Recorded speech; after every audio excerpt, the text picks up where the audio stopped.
You're handed over an ABG report, and you're clueless what to see. Stop guessing ABGs.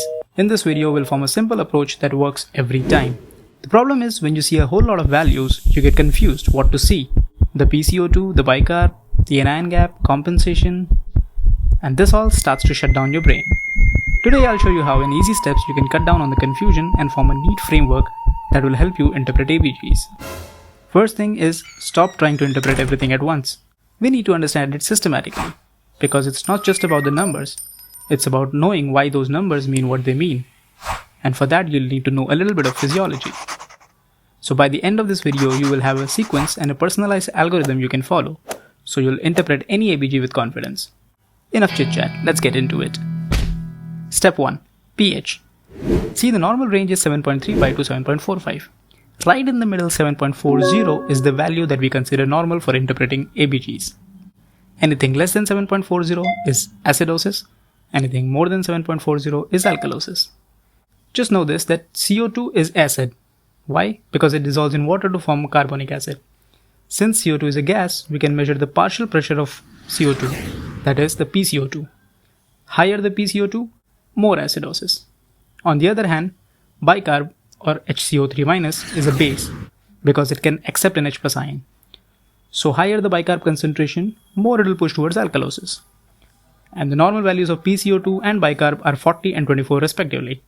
In other words, if PCO2 rises above 40 or bicarb falls below 24, both will cause acidosis. Similarly, when PCO2 falls below 40 or bicarb rises above 24, both will cause alkalosis. So you see the pH and you just state what it is, acidosis or alkalosis. That is your step 1. Only after that, you'll move to step 2, that is PCO2. Your CO2 concentration is maintained by the respiratory system. Your patient may breathe fast, have CO2 get washed out, resulting in a low PCO2, which will result in alkalosis. Since it's caused by the lungs, we call it respiratory alkalosis. Similarly, your patient may breathe slowly or may have an obstructive airway disease, resulting in retention of CO2 in blood, so high PCO2, which will cause respiratory acidosis. Now we take a single value of 40 as a reference for normal PCO2. Anything below 40 is respiratory alkalosis, and anything above 40 is respiratory acidosis. This is your step 2. This may or may not correlate with what you got in step 1. Don't worry, we'll see why that happens. Now, step 3. Bicarb. When you have more bicarb, you'll have more base. This is metabolic alkalosis. Similarly, when bicarb is low, which can occur due to various causes, you will have metabolic acidosis. Here the cutoff we take is 24. If bicarb is above 24, it's metabolic alkalosis. If it's below 24, it's metabolic acidosis. This is your step 3. Again, your patient can have acidosis in step 1, but can have metabolic alkalosis in step 3 along with it. Don't worry, that is what step 4 is for. So in step 4, you identify which process is the primary one. And how do you do that? I'll give you an example. So your ABG shows a pH of 7.25, so it's less than 7.4, so it is acidosis, right? You see the PCO2, it is more than 40, so which one is it? Right, it's respiratory acidosis. You see the bicarb, this is also more than 24, so it's metabolic, right, alkalosis.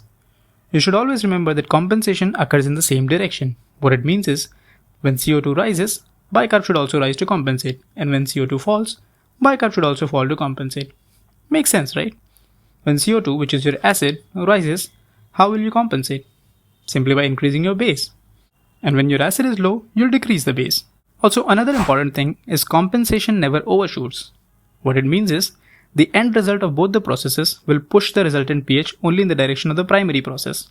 Here the end pH is 7.25.